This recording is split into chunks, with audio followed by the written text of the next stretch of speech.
6-year-old child with this blank, pale, emotionless face, the blackest eyes, the devil's eyes.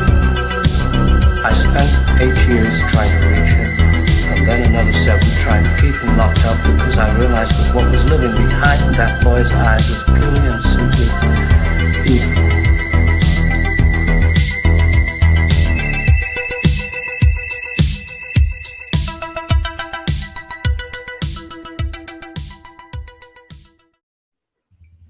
What's going on, everybody? Welcome back to Let's Talk Movies. I'm Brad. I'm Miguel. And this is episode number 2 of Purely and Simply Evil, a Let's Talk Movies podcast, where we are checking out our top 5 moments from Halloween Kills. We're still talking about it, guys. We are. We're still talking about it. Honestly, this is probably going to be the last time we talk about Kills for a little while. Well, I say that, but probably not. It's probably going to be the last time. I shouldn't say that we talk about Kills, but that we really analyze Kills for a little while. We are going to do an episode probably of our main show where we talk kind of our expectations and our thoughts for Halloween Ends and kind of what we know so far. And we're still kind of trying to figure that one out and compile different articles and different things like that.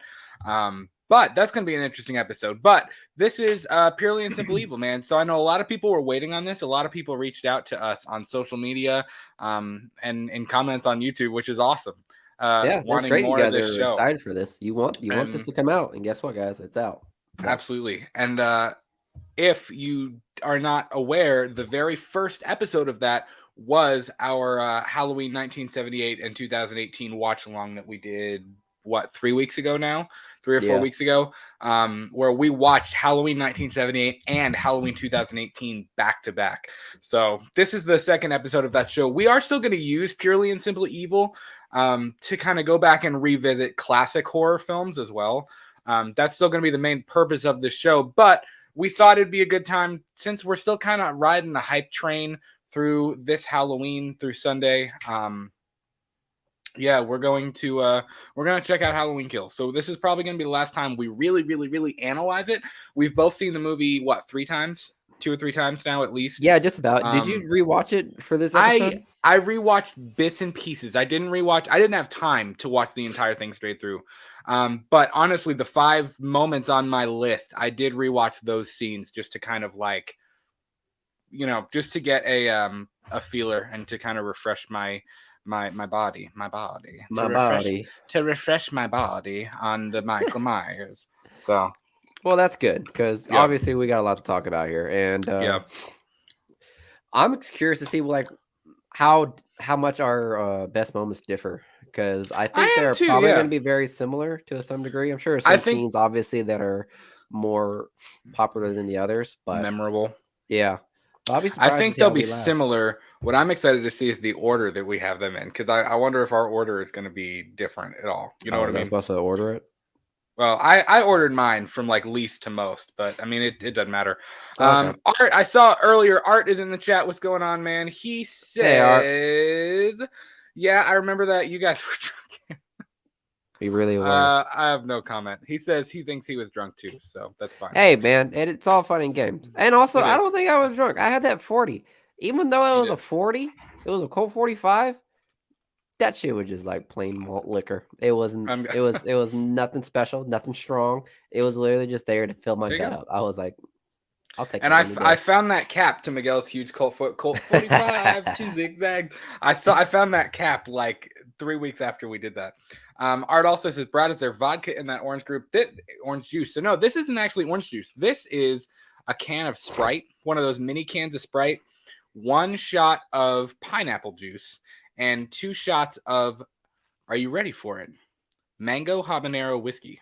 Oh my God, he's back on that. Guys, you guys know he talked about that all the time for I don't know, it was about 3 weeks, I think. Well, we went to Gatlinburg, Tennessee, and we did the taste test of Old Smoky Distillery, and one of the things that they had in this little tiny, I mean, it's a tasting. It's like a wine tasting where you take a sip, mini sip, but it's literally this big. It's like a splash of each different thing you can try. And one of their newer ones was mango habanero. and I tried it, and like it's sweet. It's sweet, like it literally tastes like you have a mango in your mouth, and then suddenly it kicks you in the balls, like the habanero, and it's really, really, really good. And I bought a bottle of it, and I just saw that our store here in my town has finally started carrying it, so I'm super hyped. I actually found that out the night. About that liquor store. The night Miguel and I went to the store to get that to get the Colt 45 and all that stuff for the watch along. I actually saw that and I was like, yes, they have it. But I was gonna have to go back to Tennessee. Pointed it out because I was like, hey, Brett, ain't that the drink you've been you know swooning over for like months? And he was like, yep, it's good. And I hadn't had any in a while, so on my way home, I was like, you know what? We're doing the show tonight. I'm gonna stop and get a Sprite. I'm gonna get a can of Sprite. So he also says, man, I love mango and whiskey, dude. It's great. I don't know whoever thought of that combination, but it is lovely. It's wonderful. So I gave it about a 10 out of 10. No, I have never had it yet, so obviously I need to try it. Have you not tried it yet? Up there. I've not tried it yet. It's good. Yeah, because by the time I got there, you were like already you had already finished it. So I was like, oh, okay. That's fine. I'll get it another time. Yeah. So Miguel and I had an eventful weekend before we get into this. Which kind of reminds me, this Friday, Miguel and I have a wedding to go to.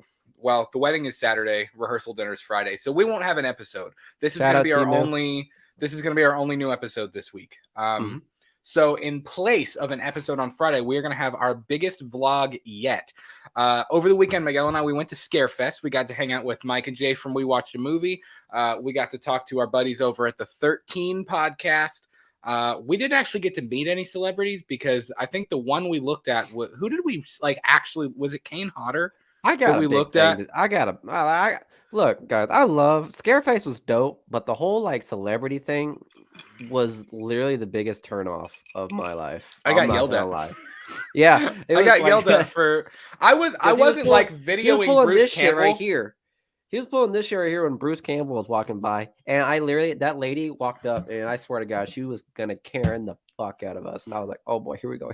Well, no, she was nice, but I was just doing like, I was getting like vlog shots of the whole thing, and Bruce Campbell happened to walk in front of us. No, I told you Bruce Campbell was coming. Came out of nowhere, and she was like, you can't film in here. I was like, oh, I'm sorry. And I put my phone away. I was like, I'm sorry.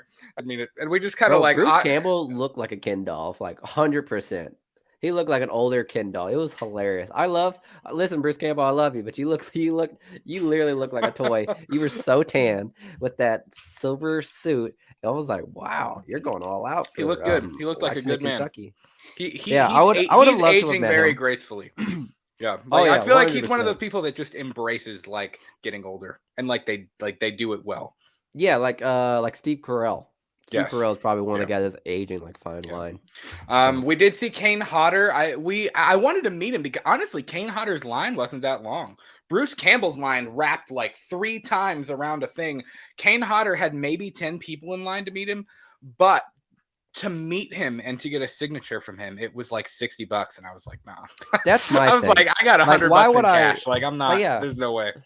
Like, I feel bad because I would have loved to meet him, but I would literally, if I had the time, I would have waited in line just to be like, hey, it's nice to meet you, man. And they're like, yeah, great. You want an autograph? I said, sorry, I don't have $10. No. Like, literally. I just wanted to say hi. He's still I just like, want to come here and say hi. Yeah. But it was cool, man. Watch him be like, well, it costs $2 to come here and say hi. I was like, fuck. I can imagine that happening. Yeah. But I get it. Times are tough.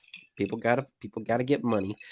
Also, like, damn, conventions, they really mark up them prices. You know what I mean? Yeah. They mark them prices up high. I was like, so Brad was able to get a couple of things, but I had a budget of like $50 that day. I broke through that shit like before I even got to the convention. So I was like, you know what? I'll just stick around and look at things, which was a lot of interesting stuff. I give mad respects to Scarefest. They did a good job, all things considered, with the pandemic, because I know the pandemic like kind of like threw a wrench in everyone's plans for the convention.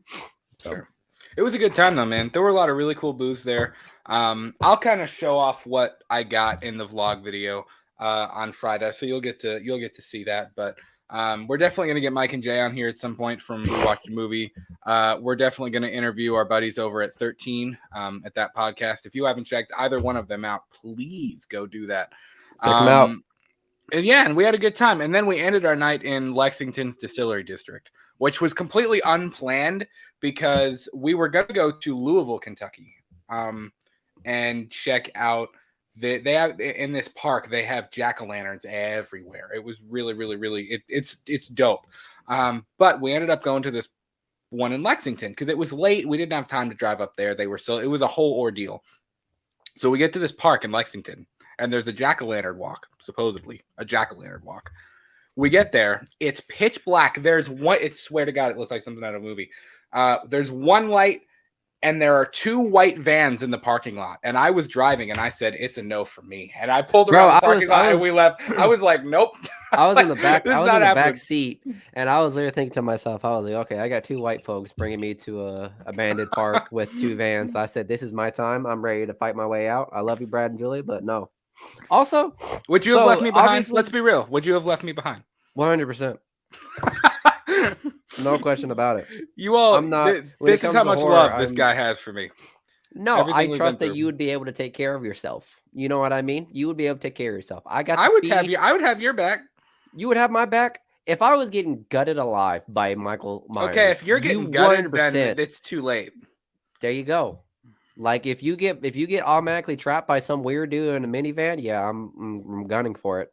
It was those white vans with no windows on them, so it was like.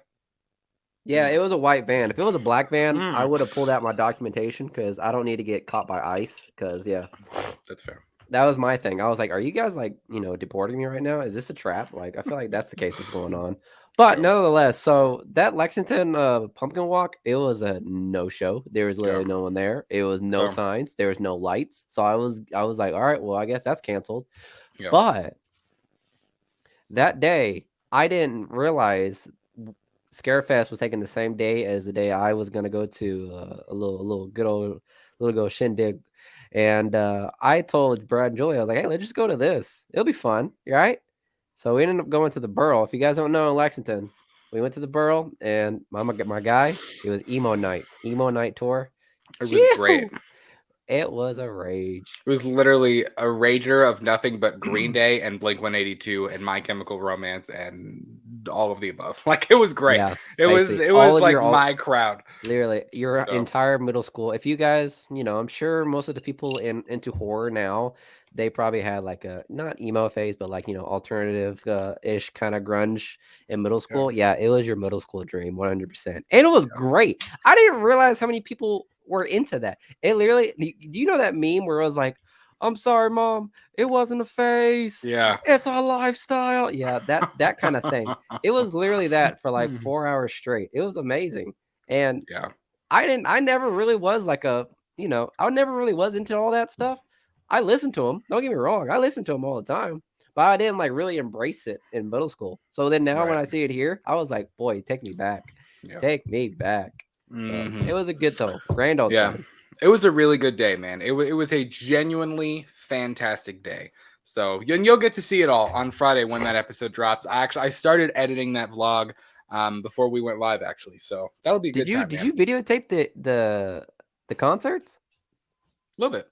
Oh my God, that's gonna be fun. I got a lot. It's gonna be fun. You guys are gonna enjoy it. It'll be cool. It'll definitely be a cool episode. So let's get into this, man. Top 5 moments from Halloween Kills. All right. If you're just joining us, welcome. This is the second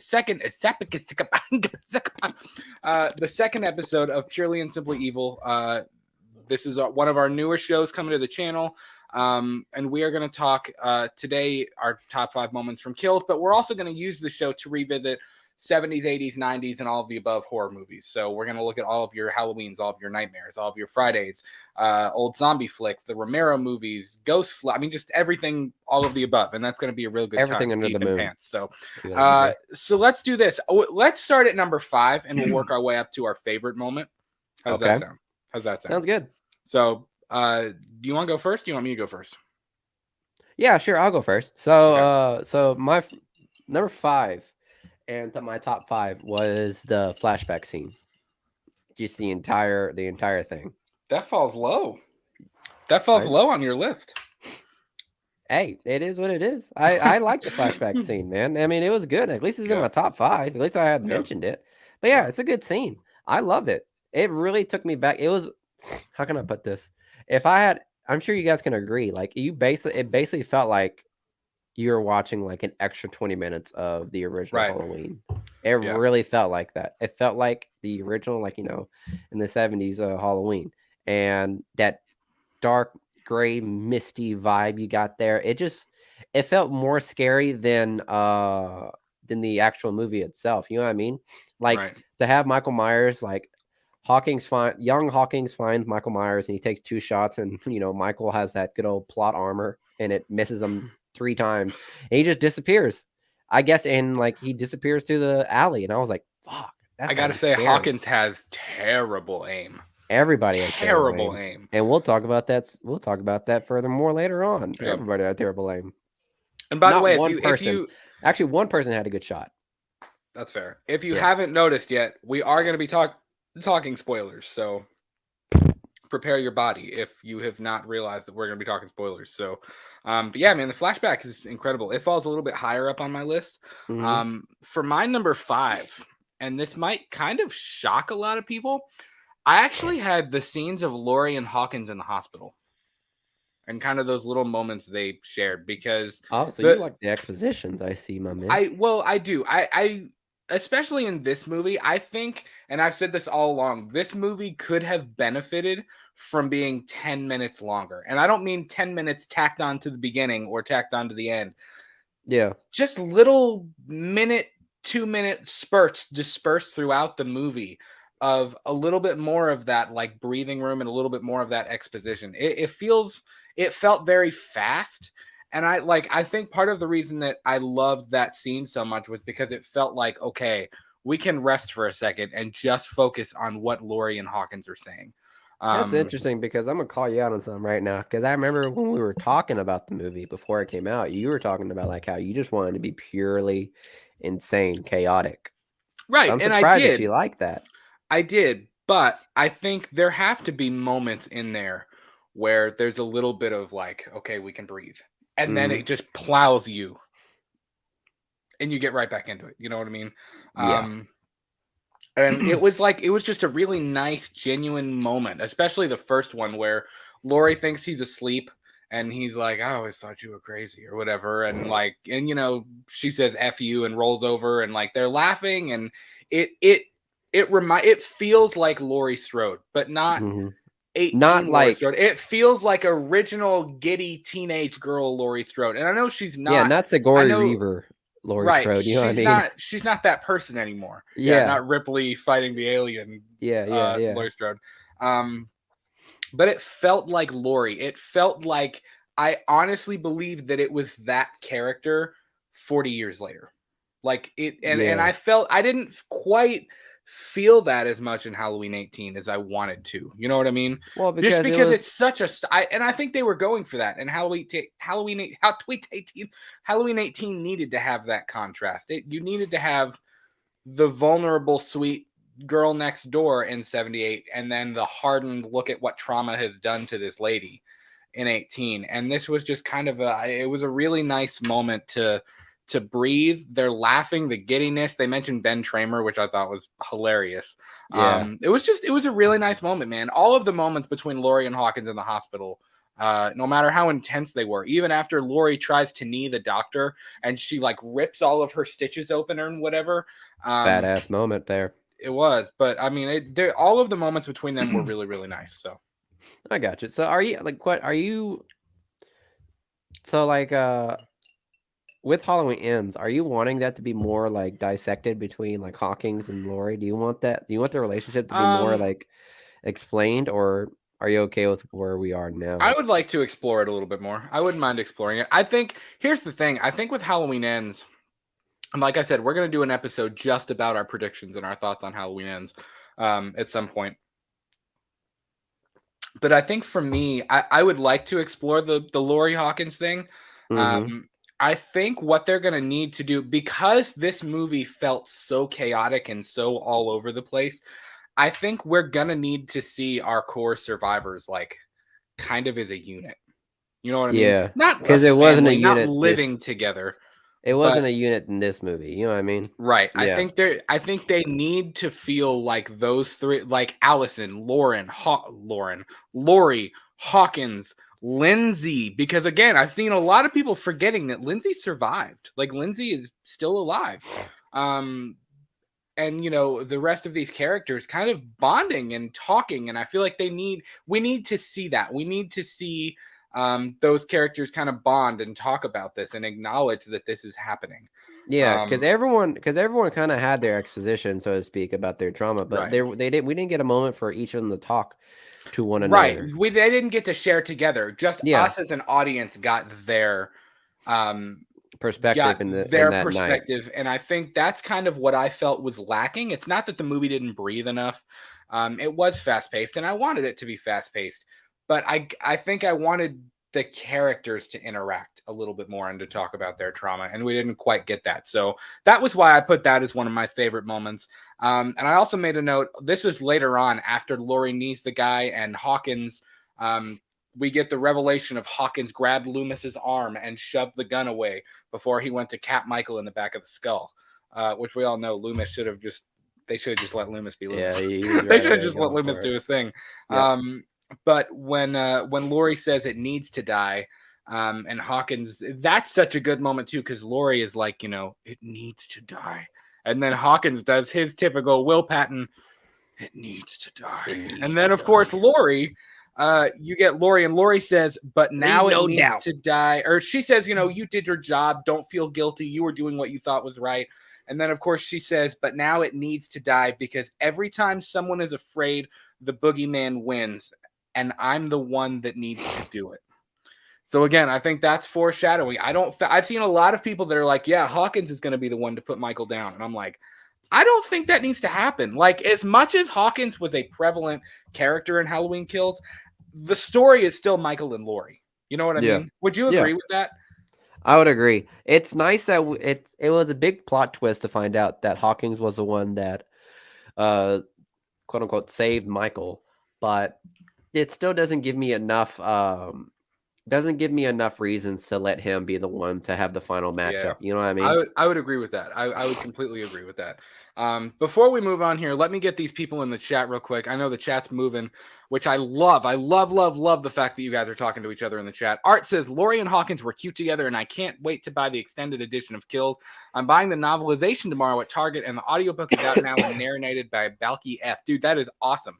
From Perfect Strangers. I'm not sure who he's talking about, but yeah, I do want the novelization.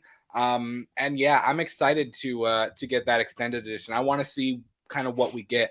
And I actually saw today, I don't think I sent it to you yet, Miguel. But screenshots of the script of the original ending. I kind of wish they would have kept the original ending, because Laurie, when Michael, again, spoiler alert, if you don't know, the original ending of Halloween Kills was after Laurie kills, or after Michael kills Karen, her phone rings and it's Laurie calling from the hospital. And I don't know how Michael knew how to use a smartphone, but he picks it up and clicks answer and puts it up to his ear. And Laurie says, like, Karen, Karen, are you okay? And it's Laurie talking. And she starts to hear Michael breathing, and she knows. And Laurie starts crying.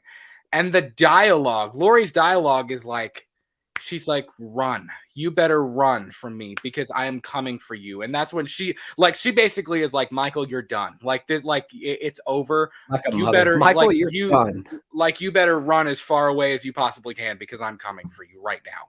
And that's when you get the mob and everybody freaking out in the hospital and still trying to figure out what to do. And Laurie is just calm and she walks through. And that would have been the ending. And I would have loved that. That would have been a perfect ending. I think I'm fine with Karen dying. I think she should have died. As much as I liked her character, that's not a knock against her character. I actually really enjoyed her character in Kills. But I think out of all of the characters we had, of the main characters, she was the most likely to die. So, oh yeah, I think that was right out of the gate too. I kind of figured Karen would be the one to die. Yeah.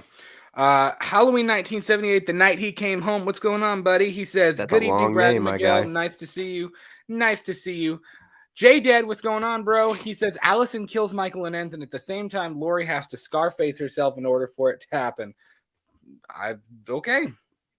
I mean, I would Scarface. Do you mean sacrifice? Because sacrifice. Okay, yeah. Yeah. He said Scarface, and I was like, "What the fuck is going to happen? Is she really going to get like an M16 with a grenade?" Friend. Yeah. Jesus, I mean, I could see that happening. I think, and I've said this all along, I think Laurie and Michael should die killing each other. I think that is their fate, is to die by each other's hands.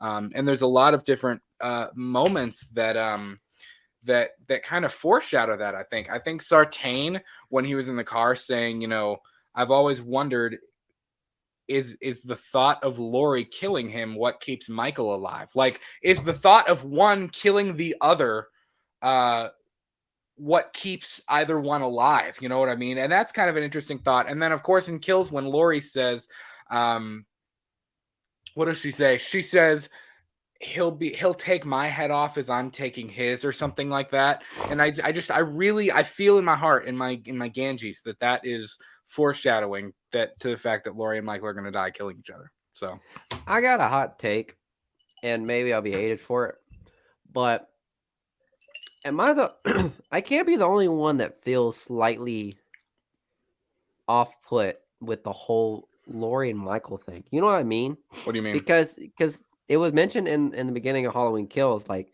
they were saying one of the sheriffs was questioning Allison, and he was like, so Michael was able to follow. How was Michael able to find Laurie? And Allison was like, Michael didn't find Laurie. It was Sartain that put them together. Right. So it's like, and also in the point where what I gathered with Michael throughout the movie was Michael just wants to go home. He wants to be there and nothing else. And it's like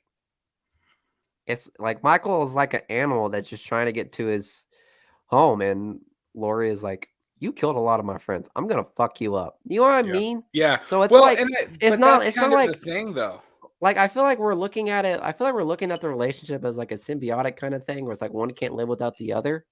And that's kind of how Sartain looked at it, though. Yeah, and I think that's something that they did really smart in this movie, was they questioned his motive a lot. Yeah, they did. Like, Laurie thinks he's coming after her. Sartain thinks that they're going after each other, but Hawkins thinks he's just an animal who's trying to get home. Like there was a lot of discussion about like why he does what he does. You know what I mean? It's interesting thing to ponder, and I think that's something they're going to delve in more with Halloween Ends, because I mean he's home. Like, what else is there for him to do other than, I guess, his vendetta with which, again, I don't think there's necessarily a vendetta with Michael towards Laurie. Laurie is just some older woman that just got away. Michael's low key thinking, he's like, this old bitch keeps going after me. What the fuck wrong with her? Everybody's running down the street with shotguns and pitchforks, and Michael's walking between houses going, country roads, take me home. Yeah. You know that record player? I wonder if he has that record player, and like, Big John and Little John. I wonder if John Denver, they have a John Denver album. If like the first like 20 minutes of Ends takes place on the same night, Laurie kicks open the door with like a gun or whatever, and she hears country roads, and Michael's just like sitting in a chair, like listening to it like an old ass man. Art says, off with their heads. Person, what's going on, buddy? He says, would you have fought back as a firefighter in Halloween Kills? And what move would you use, and what weapon? Well, sir, I would use that. I would tell you right now. I would use that triangle, double X, square X. No, I'm kidding. No, 100%. Something I mentioned before. Listen, fire hoses from the fire truck can peel skin. If I was over here and everyone's getting knocked into hell, while he's doing that, I'm sorry, comrades, you guys are getting down for the count. I'm hopping on that fire truck and I'm spraying that man down. 100%. They tried that though. No, they did that. They used the water gun hose, which is bullshit. From the truck itself will absolutely knock you on your ass. We've seen it in protests plenty of times. It did knock We've seen how it knocks people off their asses. No matter how big or tough you are, it knocks you on your ass. So guess what? I'm hopping on that thing like a minigun. I'm putting a bandana over my forehead like Rambo, and I am spraying that man down. At least until the cops come or something like that. Because for fuck's sakes. Yeah, everyone decides to get axes. I was like, oh my God, guys. Would I have fought back? I don't know. I think it depends. Like, I mean, you could see like it was like stages of fear. Like when they first heard the scream, like they heard the firefighter scream, and they were like, what was that? And they kind of looked around at each other and they were like, I don't know. And they kept like spraying and they kept getting their gear out. But when he like emerged from the smoke, like Arnold Schwarzenegger coming out of the police station in Terminator, the look on their faces, it was like confusion. And then it went straight into like when he started strapping like the halogen, they started back it up. Yeah. Then when he started holding the halogen and they saw it, they were like, "Oh fuck, this guy's no kidding. I know. We probably need to do something." I don't know. As soon as I guess if I would have seen them blasting the hoses at him and he's just walking through it, I'd have been like, nope, bye. I'd have been like, nope, I'm running in the other direction. Like, goodbye. I gotcha. So that's a good question, man. I don't know. Art says, when Michael commits his first murder in 1963, he walks out the front door. Where was he going? He pops out behind the tree across the street. Could he be looking at the house across the street? Does he go behind the tree? I don't know if he goes behind the tree though, because before he kills Judith. After he kills Judith, he literally just like walks downstairs and goes out the door, and then his parents show up and they're like, "Son, Michael, why are you bloody?" Michael. And then we get the tableau. But like, I don't know. It's interesting, and that's an interesting scene. And I think I don't think we'll ever get a true answer to that. I think that will always just be kind of a mystery. I don't know why he was kind of creeping and looking at the window, and I don't know. It's interesting. One last spoiler for Ends. You can't kill Michael by normal means. What about burning him in cement? Burying him in cement. I see burying him in cement. That would be good. I would be curious to see. You'd have to let it dry though. like could you imagine? You got to stay there. Wait till it dries. Like it's like the Terminator scene. I think it's like Terminator Salvation when they dump like hot metal, like melted metal onto him, and he was like slowly getting him. Yeah, I could see that. Have you ever thought about that though? Like Halloween 1978 says, I wonder how Halloween ends. Michael and Jamie Lee Curtis. Like how if Laurie really does kill him, like you've already tried to burn him, you've already shot him, you've already stabbed him, you've already hit him with an axe. Like what else do you do? Like as a writer, I would almost be like, what else is there left to do? Like rocket launcher. You know what I mean? Rocket launcher, man. Resident Evil, just rocket launcher. Yeah, all of a sudden the rocket launcher just peeps up and it's just spinning and it's like, get it. I could see that. Yeah, that's best only way because Michael is low key kind of like a tyrant. If you think about it, he's just nonstop. You get him down, but guess what? He comes back out of nowhere. Michael is Nemesis. He is Nemesis. Yeah. But yeah, I don't know. Well, how could you do because the writers definitely gave that man a whole lot of plot armor. My God, that guy was just tanked up in plot armor. So we'll see if it runs out and Halloween Ends. Definitely. So Miguel, your fourth favorite moment from Halloween Ends. Your fourth favorite moment. My fourth favorite moment is the mob mistakenly targeting the mental patient. Mr. Tivoli. Mr. Tivoli. Poor Mr. Tivoli. And in case you guys are wondering, the actor that plays him, Ross Bacon, he did pass away before the movie ever came out. So it's a shame. Yeah. He did a fantastic job in that movie. He really did. Truly, he was probably the one guy that I saw that showed the most amount of fear. Not connected with Michael Myers. Right. It was a really good performance. Like he did a very good job. I always think back to the beginning of 18 when Sartine says, "Tie your shoe. Mr. Tivoli has a fascination with such things." When he's like sitting in the wheelchair over on the side, you know. Yeah. But it was just like, it was that moment right there, just seeing the mob just consistently being which is something that I knew was going to happen, like in the movie. Like we were talking about like what we were expecting. I knew the mob and that mob was going to mistake someone's going to pay the price. I just didn't know it was going to be like a mental patient. And as soon as I saw him wreck the car and like in the beginning of the movie, I knew he was going to be the poor fuck that was going to get tanked. And he really he showed true fear. And that was the main theme throughout the whole movie was just how fear overcomes a lot of people in the situation. Right. And he unfortunately was. Yeah. And I'm sorry, but a lot of that came from Tommy, man. It came from Tommy. Came from Tommy, and I think Anthony Michael Hall did a good job. But I don't know, man. A lot of the character decisions that Tommy made, I was like, damn, man. Like, what are you doing? Yeah, you know what? Paul Rudd would never have made that mistake. Just saying. Paul Rudd would never made that mistake. I don't know. Paul Rudd is so weird in H6 though. He's like, I knew he would come home. I've been waiting. Like, isn't that like a running? Isn't there like a running theme? It's like he's coming home, or Michael, you've come home. Like like Big John. He like whenever he had that beautiful, well written verse. The night he came home. Yeah, exactly. It's like the Star Wars thing. It's like every single Star Wars movie, there always has to be a line of "I got a bad feeling about this." I got a bad feeling about this. That's always in every single Star Wars movie, if I'm not mistaken.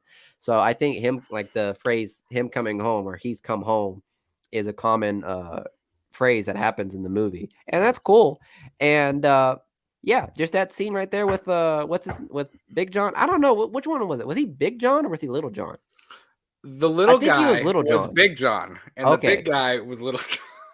Okay, well, we know why he's called Big John, obviously, but Little John, when he made that comment, it was so beautifully well written. It was so poetic because he knew he was gonna die. He knew 100%. I am not making out of this alive. So he decided to just come to terms with it. Well, I love how he didn't even have to question who it was. Like he had never seen him before, and he automatically was like, I know who it is. Like, duh.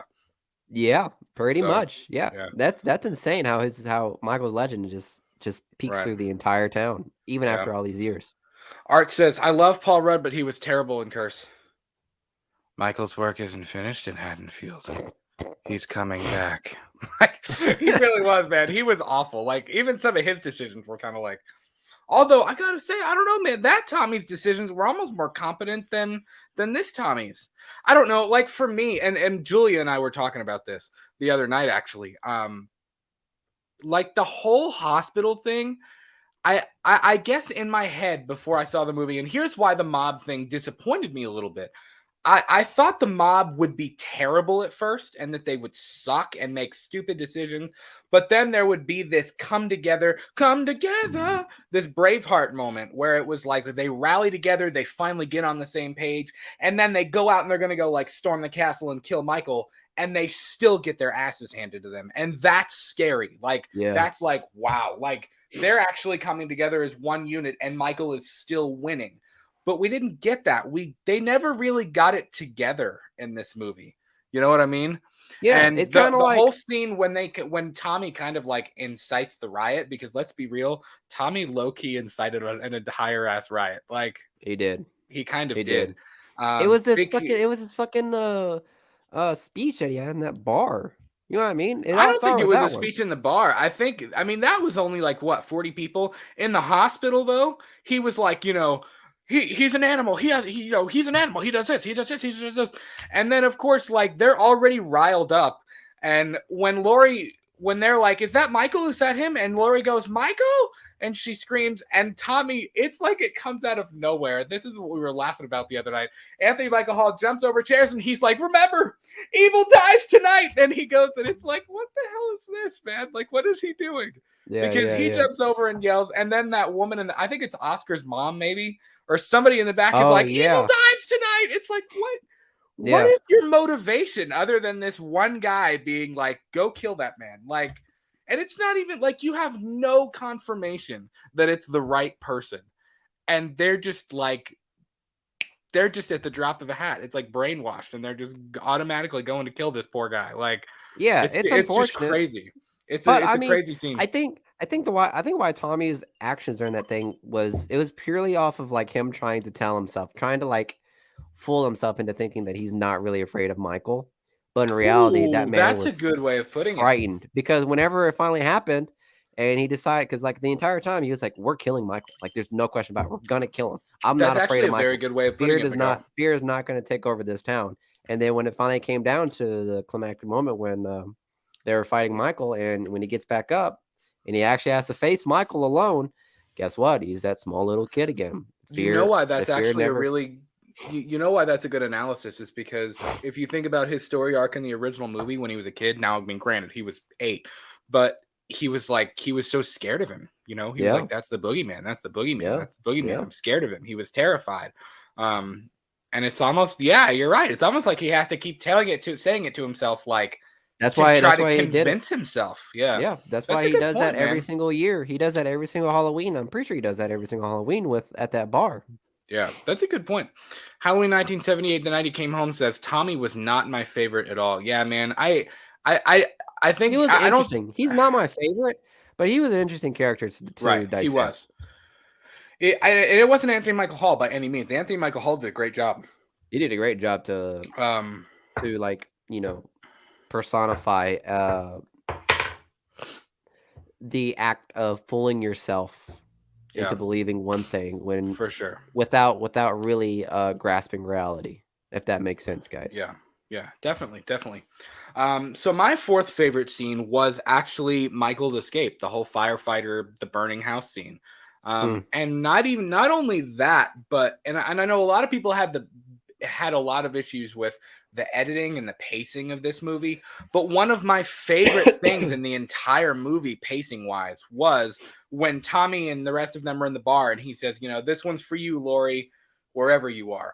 Boom, and you cut to Lori bleeding out on the back of the, you know what I mean? She's like about to pass out almost, like on the back of the truck, and that's when the fire trucks and the cop cars and everything start going by, and they're screaming, or she's screaming, let it burn, no, let it burn, or whatever. And then boom, we cut to the firefighters getting in the house. That editing was fantastic, like perfect sequence of scenes.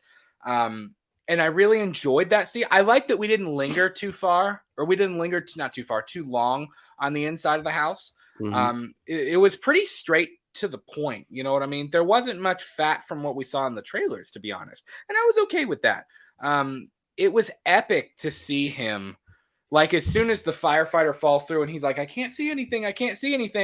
And that metal, is it the door, the little thing that like winds up the gun case? Yeah, it's the same. No, it's the thing that Lori like installed in all of her rooms in 2018. But I think the guns were behind that thing though too. Oh, were they? I think so. Said if I was Michael, I would have just grabbed some of them guns. I thought so, but I mean, as soon as it's like, and it zooms in, and you just see like the mask through the smoke, it was like, oh, here comes a boogeyman. Oh boy, yeah. And that first death of the movie, man, I was like, oh, when he actually kills the firefighter, he splits that dude's head open, man. I was like, yeah, oh, yeah. And of course, obviously, like him walking out of the house was like, oh. I mean, that's going to be one of the most iconic scenes in the franchise, or just in horror and just horror franchise in general. That's going to be a really rewatched or talked about moment in just in the horror franchise in general. Yeah. You know what I mean? Like him walking out of the burning fire, like really, it was a great scene. It really personified the boogeyman, or like it really it made him real. It's like, how can some man walk out of the fire like that with not even, well, he burns, but without dying. Right. You know what I mean? Yeah. Yeah. And he did burn. I mean, he did get slightly injured from that. And you really notice that, which we're going to come back to this in a little bit, in the mob scene, when the mask is off and you see each side of his face, his left side of his face is burned. Charred. It's like charred. It is charred. I mean, he is burned. He looked like a corn that was grilled. He's definitely got to put Vaseline on for the next 3 months nonstop. But yeah, man, it was a really great scene. And I like that he comes out on the porch and he gets his bearings like, good to be back. Like he stands. We watched a movie the other day on my way to work, and Jay said, Michael walks out and he's like, do not go in there. Like the whole Jim Carrey thing, standing on the porch. But yeah, man, it's a great scene. And like I said, the editing and what sets the firefighter scene up is perfect. The whole, this is for you, Lori. Boom, her on the back of the truck screaming, no, let it burn. And then boom, we hit back and we're right at the burning house. And that keeps coming back to me as like one of my favorite sequences in the entire film. It's mainly because it's like that scene in the bar, it was kind of like uplifting on a positive note.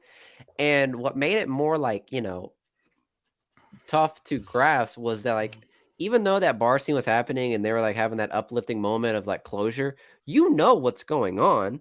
Like, Lori is in the truck, and then you're just waiting for that to happen. So then as soon as they raise that toast to Lori and it slaps back into reality, guess what? That's Tommy trying to fool himself, thinking everything's good, but in reality, things are not good, and it's not gonna get better. So I don't know. That was the best way to. That edit was one of my favorite edits in the entire film.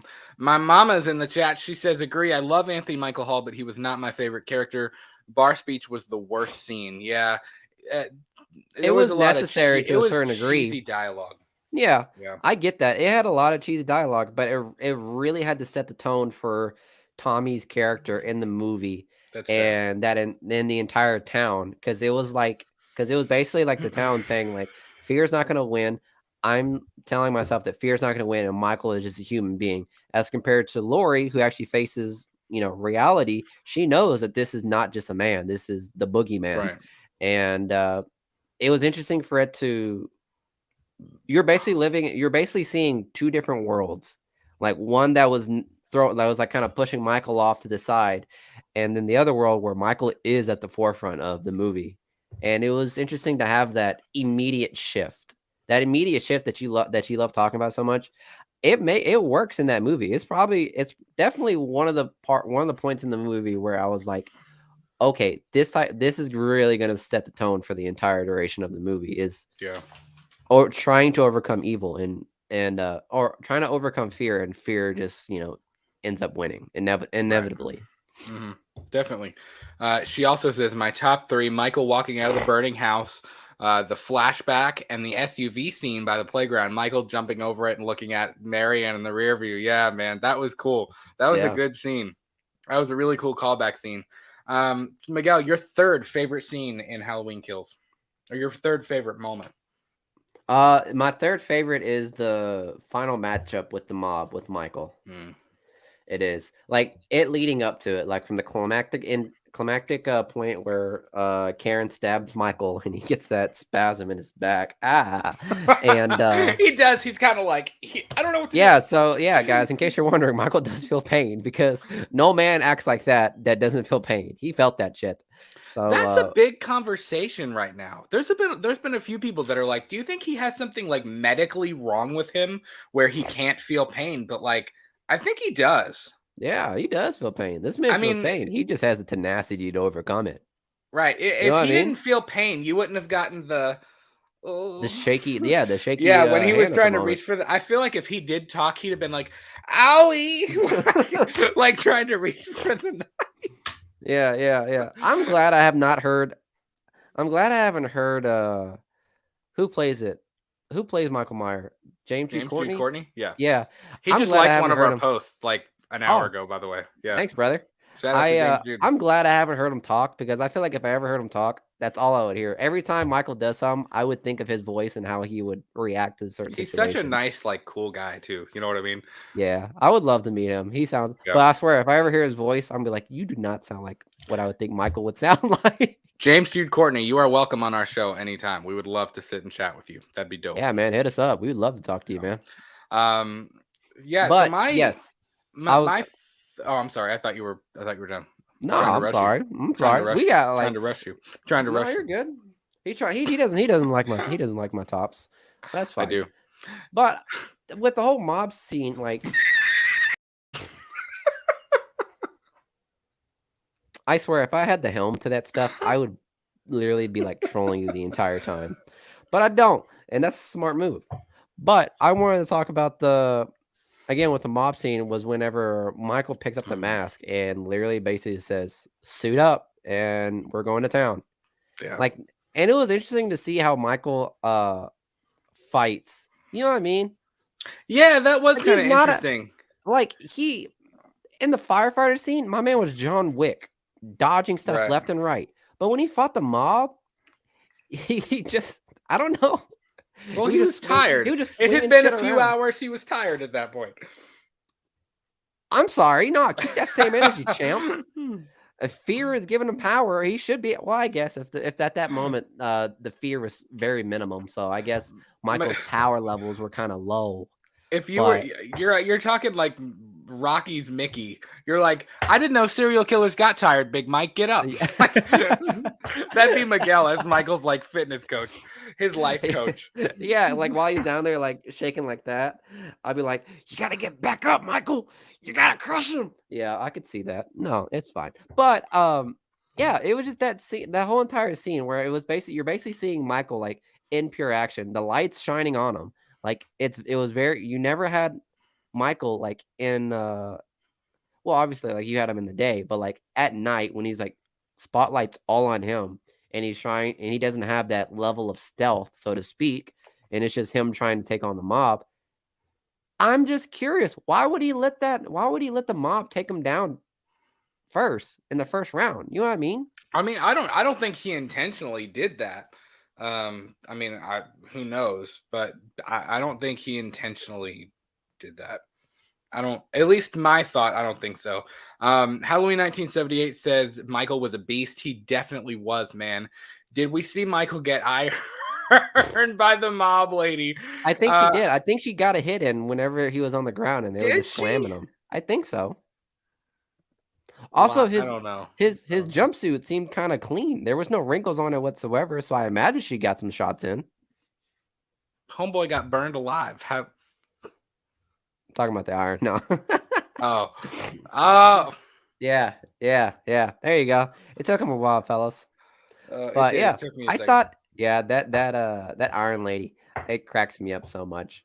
I was like, in my head, I'm thinking like, of all the things you had in your arsenal or like in your house, I would have grabbed a broomstick. If like anything. when she got the call and she was like, hey, we're going to kill this guy, like, or whatever. She was like, crap. She was literally ironing. She just grabbed the iron, like she didn't know what to do. Yeah, exactly. Also, that the cord tool is dangling. Logistically, that is not a good move. You could step on that cord and trip on yourself. Yeah, like I was thinking the whole way there. I was like, how is that going to help you out in this situation? I would have loved to. Did we get to see her like die? I don't think we did. I mean, yeah, because we saw all of them die. No, we saw like a small bit of them dying. Like highlight reel. Well, I mean, he got away, so I assume all of them died. I wanted to see her, like, I would have loved to see Iron Lady try to make a swing and then end up getting stabbed. I wonder if it was one of those ladies. If you just beat the holy crap out of him, and then he got up at 10 minutes later and started swinging, would you have tried to keep fighting back, or would you have just been gone? I would have plugged the iron in the wall and said, "More power, baby." Bring it. And would have kept going, yeah.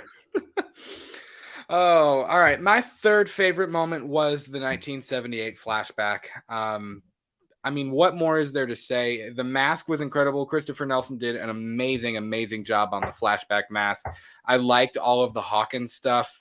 That mask is going to be so expensive when it comes out. I don't think they're making a flashback mask. I think they're just going to keep the Boogeyman mask, which is this mask, and the actual 1978 mask. I think Chris Zeffro, who is the CEO of Trick or Treat Studios, said in that Trick or Treat Studios Facebook group that it's up to Universal and Miramax whether or not, or in Blumhouse, whether or not they're allowed to do that. And I don't think they're going to make a flashback mask. So I don't know. No, well, I'm just saying it could. And to be honest, though, like, I mean, even if you look at these two next to each other, they're pretty similar. Like, I believe that the Boogeyman mask could be that mask 40 years later. You know what I mean? Yeah, I guess, because I'm looking at the eyes. The burnt one looks like it's sagging a little bit, but I guess that happens with age and depression. Yeah. So, and I must say, and we kind of talked about this in our review, which I'll post in the comments as well. The attention to detail in 1978 was incredible. Everything from the police uniforms to Lonnie's outfit to the mask. I know the one thing that I think a lot of people have complained about is the bullet holes aren't visible from where Loomis shot him off of the balcony. But I can forgive that a little bit. Loomis was incredible. I liked everything about Loomis. And I understand they were trying to drive home the Hawkins killing his partner thing. But But I thought Loomis's lines could have been a little bit better. That was the only thing, because like, I mean, the voice actor and the guy who, I mean, he looked spot on, Loomis.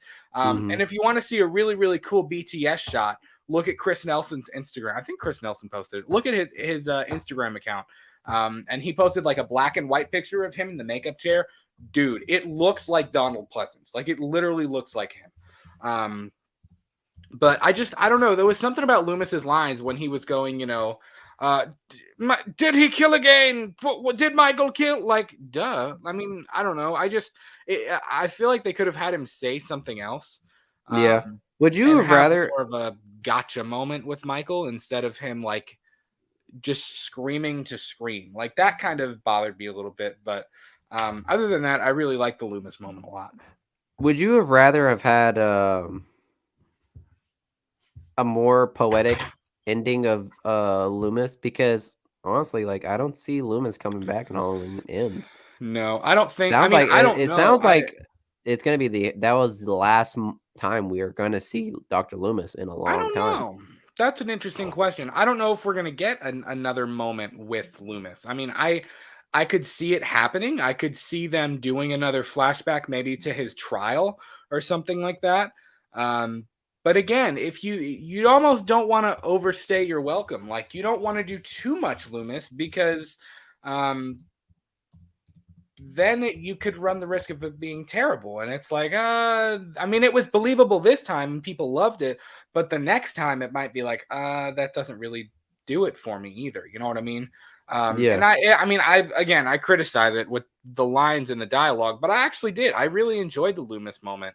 And another thing that I don't think people noticed was when Hawkins and the other cop come up behind Lonnie when he's laying on the ground and like crying and whatever. The van, they're not the van, the Smiths Grove car is parked outside of the Myers house on the street, which is dope. Oh, that's fucking hilarious. That's really, really cool. Yeah. And I didn't notice that on first watch. I haven't noticed that in a watch at all. Here's one thing I didn't know. Cool. And I don't know if you know about this either. Donald Pleasant plays as Ernest Starvo and James Bond. Yeah. Like the guy Donald Pleasance was a big actor, dude. Yeah, I'm starting to say that. Jeez. Yeah, he was a big actor. They were like nervous that the fact that he was on set, but he loved the franchise and he said he would do like 20 of them if they did. Well, yeah, as you can see, he did. It. I know. So yeah, man, that was really cool. The flashback was incredible. I mean, and I also really liked Lonnie's character development too. You know what I mean? The fact that, you know, because you kind of hated Lonnie and you were like, oh, that kid's a dick when he was like bullying Tommy in the original, but then to see that Lonnie himself was being bullied by those kids were awful. Lonnie, so weird and scrawny. I was like, you're mean, kid. Like, get out of his face. Like, go away. And then the cop comes up and the cop's got no chill, man. He's like, the cop is like, go home now. The cop says, go home now. And they're like, why? He goes, some guy murdered 3 people, leave. And the kids are like, holy shit. Like, they're like, I got to go, man. Like, what? Yeah, it's just crazy. So, yeah. Let's see. Let's catch up on the chat. Halloween 1978 says, somebody called the fire department because Michael Myers just got burned. Yep. Unfortunately. Burn, that's not like... Sick burn, yo. Art says we've never seen Michael on trial, so I would love to see a trial and ends. Yeah, man, that could be interesting. Like, that could legitimately be a really interesting that could be an interesting thought. And again, it's one of those things where you don't want to overstay your welcome. Like, if we did see Michael and we did see Loomis, I wouldn't want to see too much. They would have to really, really, really play that one. They would have to play that one pretty straight. You know what I mean? Who's going to be the prosecutor? Charlie Cox? Matt Murdock? Is he? Yeah, we're going to cross over, guys? Law and Order. Law and Order Halloween. Yeah. Yeah. Oh, fuck. Ding, ding. Oh, the slaughtered lamb is in the house. What's going on, guys? fellas? Good to have you. I actually watched a little bit of your show last night. Thanks for shouting us out. Guys, if you have not checked out the Slaughtered Lamb movie podcast, Frank and Darren do an incredible job over there, man. So please go subscribe to their channel.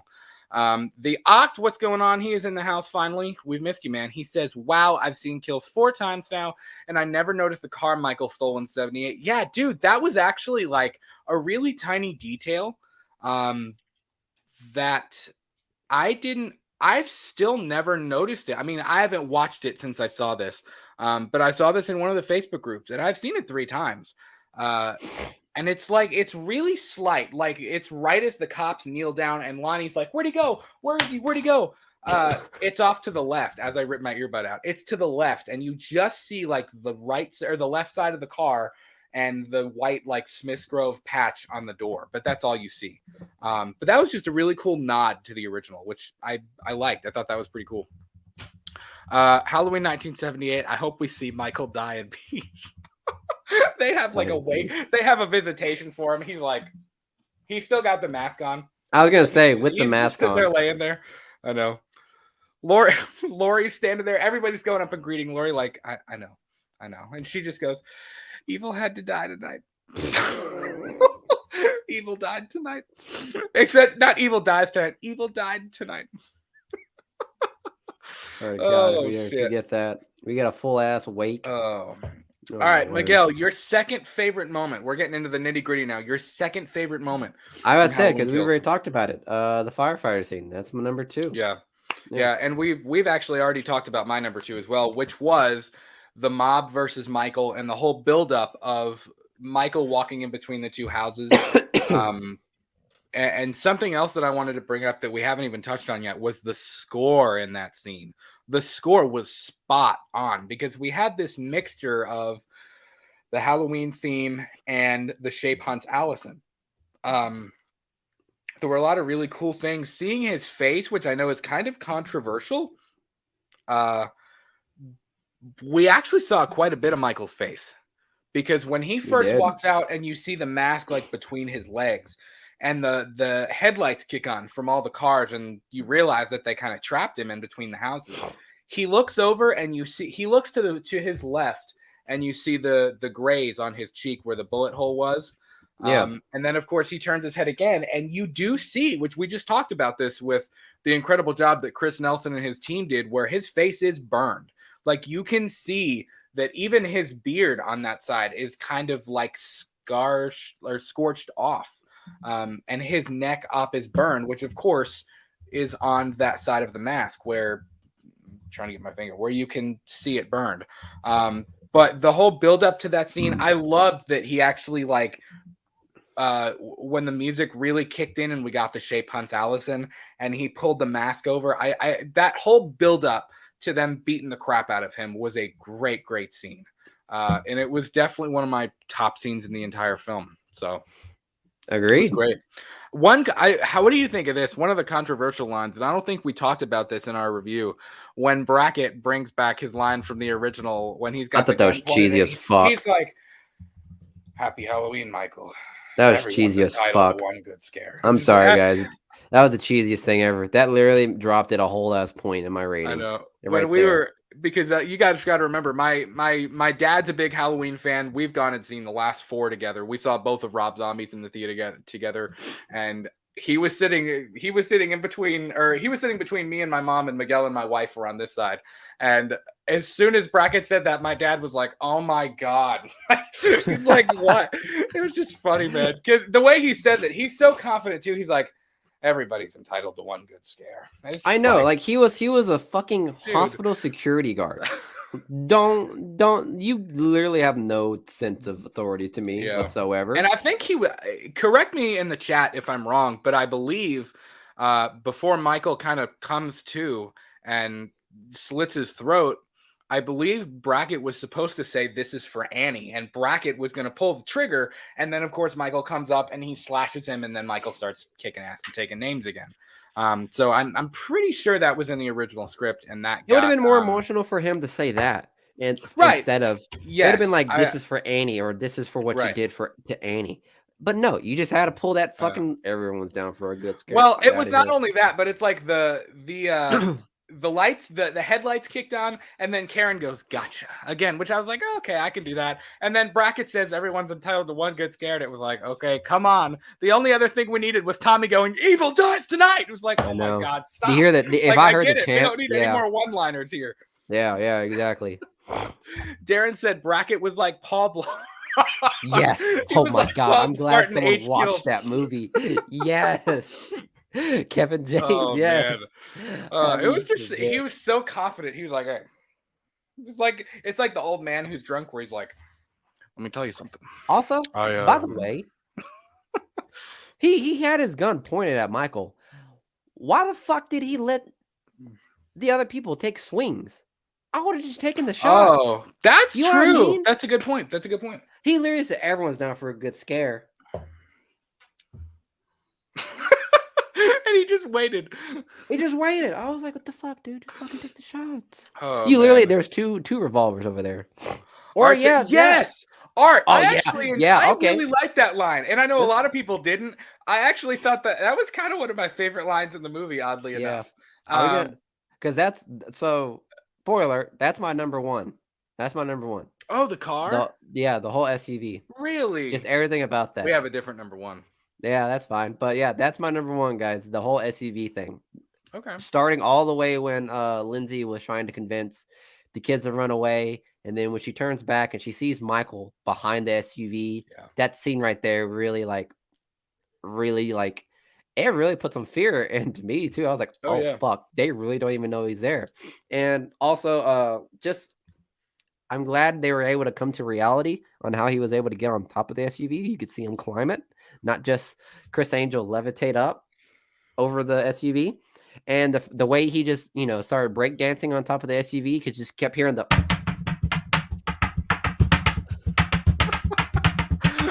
all over the SUV. So could you imagine if they were sitting there and they would have heard like, yeah, he starts going to the beat. He was like tap dancing or something, like an Irish jig on top of the car. That would have been hilarious. Yeah. And why would Slaughtered Lamb? Why would she say that? She made it sound like Michael killed Loomis. I don't know. I just didn't mind it. In the grand scheme of things, it probably is a stupid line. I think it's because Loomis wanted to so badly. Yeah. I guess you could argue that it was because Loomis wanted to kill him so badly, and just wanted to end it, and he never got to. So I don't know. Maybe I always feel like we don't know what happened to Loomis, right? Not necessarily. I mean, we know he died, obviously, but we don't necessarily know like his relationship with Michael or his relationship with Marion after the original film. And I almost wish we could have known that. Like, I don't know if Loomis and Marion they probably wouldn't have ended up together because she would have been way too young. But I don't know. Like, I would have liked to have known the kind of the dynamic. And I know obviously Sartain took over for Loomis because he was Loomis's, protege or whatever at some point. But I don't know. Maybe Loomis. That's a good question about why she would say that. I don't know. Compared to some of the other lines we got, I didn't mind that one as much. Maybe Loomis just ended up killing himself because he couldn't deal with the guilt of all that. You don't think so? No, and then Marion would just like, that. You don't like that? Nah. Yeah, could be. But yeah, moving on with the SUV, just like all of those deaths too were just really fucking brutal. Yeah, they were. Poor the gentleman, I guess, is it the nurse? I think he's the doctor.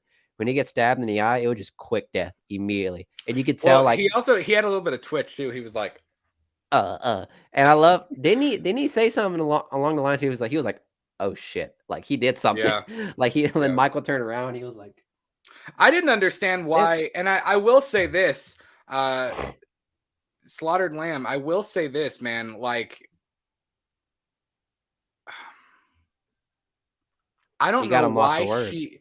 I'm trying to think back. She didn't really put up a fight. Like she said, this is for Dr. Loomis, and the gun clicked, and she just went, oh, and that was all she did. She didn't try to unlock the door. She didn't try to open it behind her and like fall out the back. Like she put up no fight at all. And Michael was like, oh, okay. And he just reached in and went for it. Like there was no trying to get away. She just went, oh. That was fear. Like there was nothing at all. So I don't know, man. That's a Frank or Darren. I'm not sure which one of you it is. But yeah, man. So I don't know. That's a good question. Art says, Miguel, remember when you said your boy Miguel couldn't clear the car? Yeah. In the final trailer.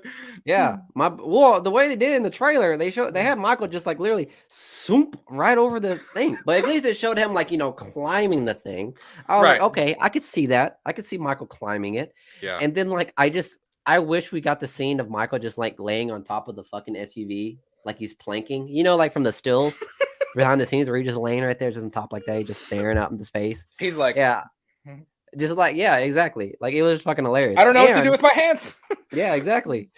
But the last thing I could say about that scene was poor old Vanessa. Poor old Vanessa. She really tried. Honestly, I think, and I don't know, I might get shit for this. I think that was one of my least favorite kills in the movie. Because, like, I don't know.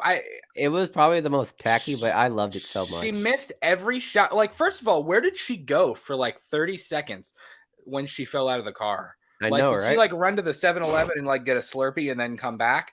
And then she starts taking shots. And her aim was terrible. Everybody's aim was terrible. To the point where literally when she shoots out the one window, Michael literally goes, like, he just dodged like real quick. Just like, as he would just sit in that SUV while he was like, this bitch is really just missing all of the shots right now. When he swung the door open and she shot herself, I was like,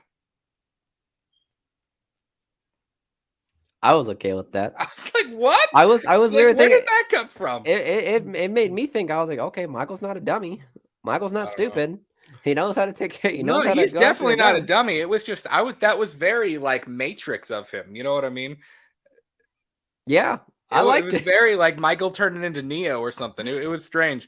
It seems they heard complaints about Halloween 2018 from the fans and improved on the lighting / suspense for kills. Hopefully they listen again and tighten up the dialogue for ends. I think that was a problem for this movie, was the dialogue. Would you agree? I think it was, yes. I think it was less the actor's performance and more some of the dialogue that was written. So I would agree with that. And I think Halloween Ends will be a little bit more down to earth and a little bit more serious. Based on what we've heard, Jason Blum said it was more of a contained film. Ryan Turek has expressed a lot of the same things. So, I mean, I don't know. They might take that into consideration. We'll just have to see. The Night He Came Home says, my favorite line in Halloween Kills is where Tommy says, you ever heard the story of the Haddonfield boogeyman? Too young to give a shit, too drunk to remember. Yeah, that's a good line too. That I did enjoy that. I don't know. The whole speech wasn't quite as terrible, I guess, looking back on it. I'll have to rewatch it again. But I guess it wasn't quite as bad. I just think it kind of shocked me the first time. Like things didn't happen. It's not that the movie shocked me. Things didn't happen the way that I was expecting them to happen. And I think that shocked me. You know what I mean? Yeah. I was expecting Tommy to have a much more... I was expecting his entrance into the movie to be a little bit more different than, him basically doing his therapy at a bar. You know what I mean? Right. Yeah, for sure. The Ox says, my favorite line was from Hawkins while describing Michael. He's a 6-year-old boy with the strength of a man and the mind of an animal. Yeah, man, that was a fantastic line. And I actually talked about that a little bit ago. One of my favorite moments was the moments between Laurie and Hawkins in the hospital. And kind of the dialogue that they shared. It was some of the most heartfelt, serious, genuine lines in the entire film, I think. There were a lot of points in that where I was like, man, like it feels real. And I think kind of, we talked about this earlier, when they're laughing and they're kind of having like a nice moment between the two of them, it's almost a break from the insanity. It's a break from the chaos and the blood and the carnage. And it felt to me like Laurie. It felt like original Laurie. And of course, yeah, man, that line was incredible. He's got the mind of a 6-year-old, or he's a 6-year-old boy with the strength of a man and the mind of an animal. I mean, that's a perfect, if you're going to describe the shape in any way, that is a perfect description. Art says there's nothing inside that man but pure evil. Absolutely. And he says Marion's death was the only boring kill. Vanessa's death stuck in people's minds. That's true. I will say Marion's death wasn't really anything like shocking, like that we hadn't seen before. But yeah, man, Vanessa's was something else. I did not like it. It was just kind of like, I went, what? It wasn't like the most conventional Michael Myers kill. So no, it was not at all. Like that was more like I feel like that'd be a good Jason kill. You know what I mean? Like I could see Jason doing like some crazy Neo shit like that. But, yeah, exactly. Well, like what was it? Don't hike in the snow. Whenever he kills, hike in the snow. Yeah, whenever he kills the guy with the bow and arrow, I was like, oh shit! I never thought Jason would use a bow and arrow. Right. It was innovative. It's a different thing. It was different. So you said your favorite scene. Your favorite scene was it was the SUV. Was the SUV? Yeah, so that's what we were just talking about. So my favorite scene in the movie was the unkillable scene when Allison and Cameron are in the Myers house, kind of creeping around. I felt like that scene, number one, had some of the most genuine suspense in the entire film. I mean, I was genuinely kind of like, holy crap, like where is he? Like, is he upstairs? Is he going to be in this closet? Like, where is he in the house? And number two, man, I gotta say, Cameron's death was the most brutal death in the movie for me. It wasn't gory at all either. It was just brutal. Yeah, and I think that's perfect. That's a perfect, like, John Carpenter-esque way to put it. It wasn't gory. I mean, it had some blood, but it was just brutal. Not only did Cameron, I mean, you got to think about Cameron's final moments, man. Cameron looked up and saw his dad dead in the attic, which is awful. He was already, starting to cry, and that was starting to hit him. And then the minute that, and I call it the unkillable scene because that's when the unkillable track, which is my favorite track in the entire movie, from John Carpenter's score, when that starts playing and Michael kind of bursts out of the closet, he's not walking, man. Like, he's on a mission, like, and he just slams Cameron up against the wall. He gets like 2 good stabs in, which I think people forget. Like, I think when they're thinking Cameron, they think him, like pushing him through the rafters on the stairs. Cameron gets stabbed 2 or 3 times and lifted up on the wall. And then, of course, Allison comes out. She gets a couple of good jabs in him, too. I was going to mention that. I mentioned that to you the other day because I was rewatching that scene. Oh, my God. After Allison gets the shotgun taken away from her, she pulls out that knife like the fucking Winter Soldier. Like, she was like, wah, bah, bah, bah, bah, and just like went for the stabs. I was like, Jesus Christ. Calm down, Bucky Barnes. I was like, fucking hell. She had that knife skills. Yeah. Yeah, so obviously she got those couple stabs in, but I mean, obviously she got whopped. And of course, like, I mean, she gets thrown down the stairs or whatever. And of course, when he's slamming Cameron, and I don't know, man, it's brutal because like you can see Cameron is almost like he's in pure shock. Like, he can't do anything in suffering. That moment. He is suffering. And he's making like that gut, like he's making that noise, like he can't catch his breath. I'm sure the wind was knocked out of him. He's like an antelope that got caught by a cheetah. Like when he's just like getting him by the neck and the exactly antelope, perfect. Yeah, it was literally like predator and prey scene right there. Yeah. Well, for me, like I don't know when because Michael's got his head through, and when Allison's like, stop it, like she's screaming at him and she's taunting him, and Michael kind of stops and he leaves Cameron there or whatever. This moment, man, and of course, if you're a Myers fan or if you're a big fan of the Halloween franchise, you kind of root for Michael. You do. I mean, let's be completely honest. If you're a horror fan, you root for Freddy, you root for Jason, because it's like a Darth Vader or Thanos or any other good villain. You almost kind of sympathize with the villain in a way, and you almost root for them. Not that you really sympathize with Michael Myers, but you like a good villain. Darth Vader, I'm sure too. Right, I'm sure Darth Vader was terrifying the first time he was on screen. Oh yeah. And of course, I'm not a huge Star Wars guy. I never really got to experience that in a theater. And I'm sure Darth Vader was kind of like, whoa, like this guy's serious. And I mean, I have to admit, I haven't really been afraid of Michael Myers in a long time. And this scene, when he rounded the corner and started walking down the stairs, I actually remember watching this in the movie theater and thinking, I'm not rooting for him right now. Like, I actually see him as the villain, and I don't want Michael to win. Like, I kind of don't want Cameron to die. So when he kind of looks at Allison and looks back at Cameron and then looks at her again, and then he finally grabs Cameron and spins his head around like a bowling ball, I mean, it's just like, he's doing it out of spite. You know what I mean? Yeah. It's not just, he's not just killing arbitrarily. He's doing it out of spite just to kind of twist the knife with Allison. And man, I don't know. He got playful in this movie. You know what I mean? It wasn't just he did though. I mean, everything from he really was kind of playful this entire movie, taunting Allison with Cameron to even the older couple, the groundskeeper lady. I forget what her name, the character's name. I'm surprised that we didn't mention them. Yeah. I mean, even her husband. I mean, she gets it with the LED light from above her kitchen sink. But her husband, when he's just like he stabs him and then he goes to get another one and he's like, "Oh, I have choices," and he kind of looks like, and he goes and does it again, and it's like he's testing it out to see like what he likes. Like Sandra, yes, the ox, Sandra, thank you so much. And Sandra's watching this happen, and it's just, I don't know, man, that unkillable scene, it genuinely made him feel like the villain. And I was like, wow, I'm not rooting for Michael right now. Like, I kind of don't want Michael to win in this moment.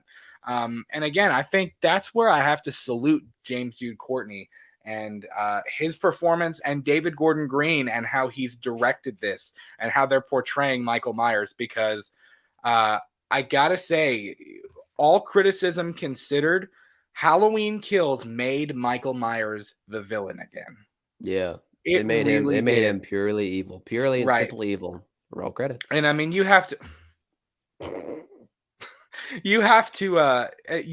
admit, a lot of those later Halloween sequels, you want to see Michael. I mean, let's be completely honest. You do. Yeah. You want to see Michael. But yeah, man, that unkillable scene, that was my top moment in Kills. And it's not because like, oh, I love this. It was because it kind of made me cringe, and I was like, oh no, man, like it screwed with me. It was the one scene in the movie that I was like, like that was heavy. Like that was a lot to watch. You know what I mean?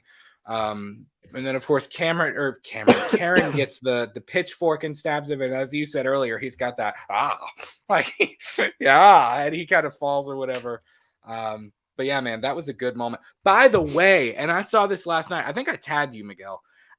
I believe it was in the Halloween Kills, Halloween Ends discussion page on Facebook. If you're in that Facebook page, someone posted a video when Karen stabs Michael with the pitchfork and he falls, and she kind of curb stomps him on the bottom step of the stairs. When he stands up and he kind of spins around and like turns his head, it's probably nothing, but the hardcore Halloween fan in me was almost like, there is a moment where it does, I must admit, it kind of sounds like Michael says, "Give it back." Like it almost sounds like he's like mumbles, whispers under his breath, "Give it back." And I just saw it in that video. I'll have to go back and watch it in the actual film on Peacock. But that little clip, it really sounded like he went, "Give it back," when he stood up. I don't know. That is scary right there. I'm not going to lie. That's scary.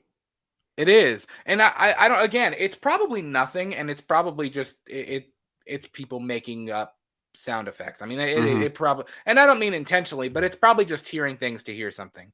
So yeah, man, I don't know. I just, that kind of struck me. I like when I heard it, I was kind of like, oh fuck, here we that's go. actually low-key kind of scary. Like the thought of him, like, because he's not really talking. It was just like a whisper deep, like, "Give it back." You know what I mean? It was weird. It's creepy. But it was like the 6-year-old boy in a man's strength. It was like, can you imagine? Because you guys know how like kids throw tantrums whenever you take something away. Just imagine that, except it's a fully grown man and serial killer. Yeah. Like you just took something that's precious of his. Like he will fuck you up. And for him to, possibly quote unquote say that, golly, that is pretty scary. Yeah. But then it gets ruined by Karen with that little speech. Yeah. And we'll come back to that in a minute, Miguel. Let me get this chat real quick. Halloween 1978, the night he came home, says, if I have to top my favorite Michael Myers, it'll be James Jude Courtney. Yeah, man, right now, James Jude Courtney is my top. He is my number one Michael Myers. And once we get through the series, which I think we're going to do that, I think we're going to, with this show, because again, this show, we're going to use it to revisit classic horror films. And I think once we get through all of the Halloween franchise, we'll rank all of the different versions of Michael Myers that we got throughout the years. But I mean, man, right now, James Jude Courtney is at the very top of the list. And yes, and I am a huge Nick Castle fan. I love Nick Castle, but I would put James Jude Courtney above Nick Castle. Which is, I know that's a bold strategy, Cotton. Like, I get it. But I mean, he's so good, man. Did you all hear what Tony on Dave McRae's channel said his idea is for how kills should have ended?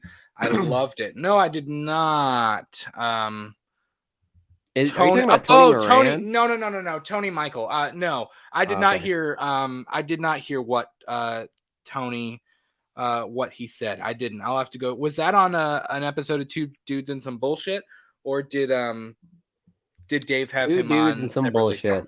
Yep. Good name, guys. That's Dave's other show that he does with Tony Michael. It's a good show, man. You should all, if you haven't checked it, man, there are so many good so many good movie channels and good movie shows and people in this community, man. We're blessed to be a part of it. I know somebody tagged us and Dave and Wham and Lee and Jim. I mean, it's just like, I was like, holy shit, like we just got tagged with them, man. You know what I mean? It was just, it's cool, man. It's cool to be a part of this community, and we're blessed to be a part of that. And Miguel, you mentioned this a minute ago, and I wanted to come back to it. Okay, you had that incredible unkillable scene. It was amazing. It was one of the best sequences in the movie. It was haunting. Generally made me scared and kind of dislike Michael Myers in that scene. And then Karen comes out, and she's like, "You want your mask?" Well, I didn't mind that. I actually really enjoyed the delivery when she says, "Come and get it." You remember this, Michael? It was emotional. Yeah. I mean, he just tried to kill her daughter, and I get that.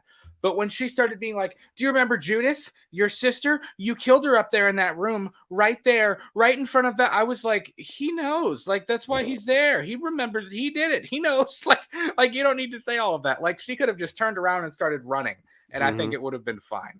But it was just, I don't know. It was very strange that she was like, "Do you remember your sister? You killed her. You did it in that room upstairs in front of the." I was like, okay.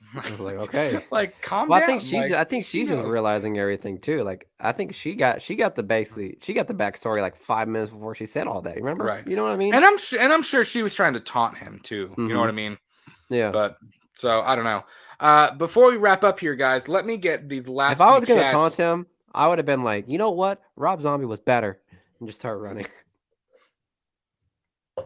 Oh, he'd have started sprinting at that point. He'd have been gone. Yeah. So guys, if you have any questions, if you have anything else to say, please throw it in the chat right now. Throw your questions in the chat. Throw whatever you want to talk about in the chat. We're at an hour and 28. We'll go maybe 5 more minutes, and then we'll wrap it up. So is this what Tony Michael said? Michael kills Karen in the front yard instead of inside the house while nobody is around. Then Michael looks up and sees his 6-year-old self in the window, which alludes to what Michael was staring at all this time, himself in the future and what he was meant to become. Oh, fuck. That's deep. Damn. That's actually like really deep. Damn. Wow. Wait, and then what would happen with Allison? I don't know. That's actually really, really interesting. Yeah, I don't know. That's interesting. Art says, "Do you guys own Christmas sweaters?" I do. Are we gonna have a Christmas thing? I think I own a Christmas sweater. I own Christmas t-shirts. I'm a t-shirt guy. Like, I got my Jaws shirt. Like, I'm a t-shirt guy. As you can see, this man does not carry. It just started pouring. I'd be fine. I hope your Wi-Fi doesn't go out, because no, it probably won't. I started hearing it. I was like, holy crap. What are your plans for Halloween night? Halloween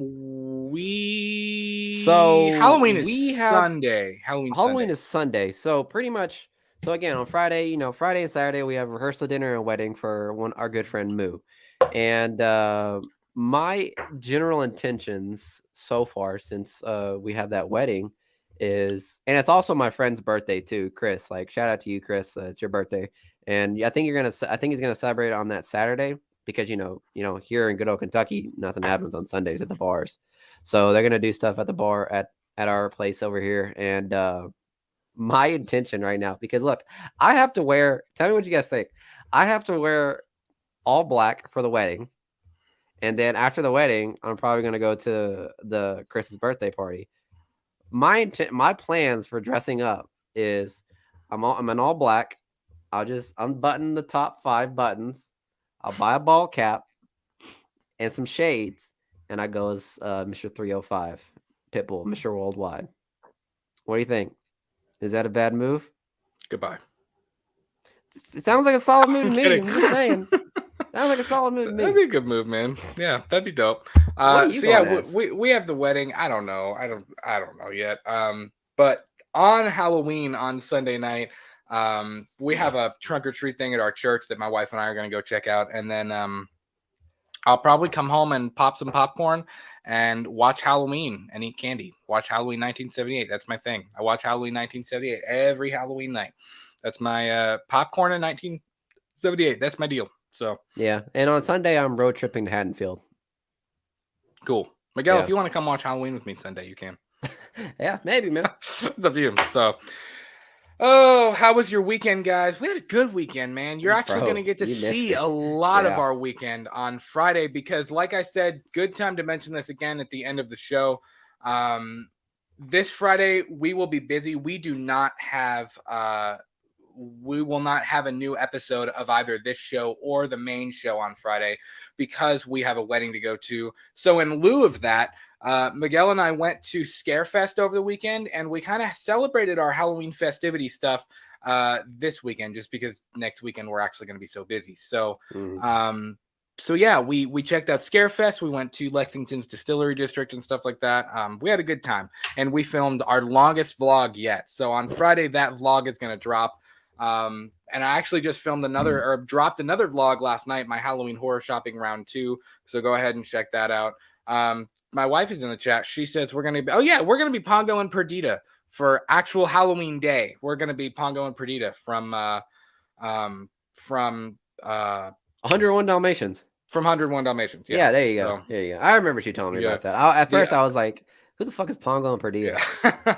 The Ox says, good night, fellas. Good night, man. It's been good to have you in the chat. So, guys, that has been our top 5 moments from Halloween Kills. We will probably on the next episode start checking out classic horror films now. We are going to move away from Halloween Kills for a little bit. That's not to say we won't ever talk about it again. I guarantee you, we're going to talk about Halloween Kills again.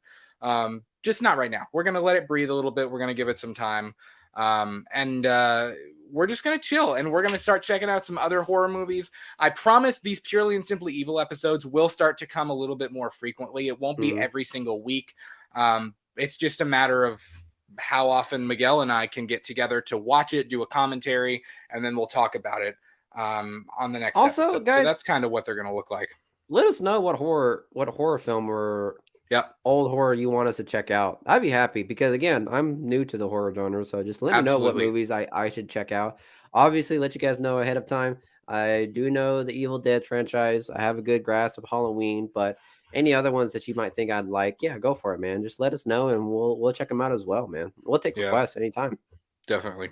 And I mean, and you got to remember, what part of what's going to make this so fun, especially the commentaries, is because I've seen these movies 10 times, but a lot of these commentaries, it's going to be Miguel's first watch. So you're going to get his first impression thoughts live as he's watching it not live, because I think what we're going to do is the commentaries, most of the commentaries will be pre-recorded. We'll do some live every once in a while. And then we'll do one of these episodes where we'll talk about it. We'll talk about, I don't know, Texas Chainsaw Massacre live with you guys on the show or whatever the movie is. So it's going to be a good time, man. I'm excited to explore this show a little bit more. Art says, thanks, guys. It's been a spooky good fun as usual. See you at the next one. We will see you at the next one, man. Guys, that's going to do it for episode number 2 of Purely and Simply Evil. Thanks so much for hanging out with us.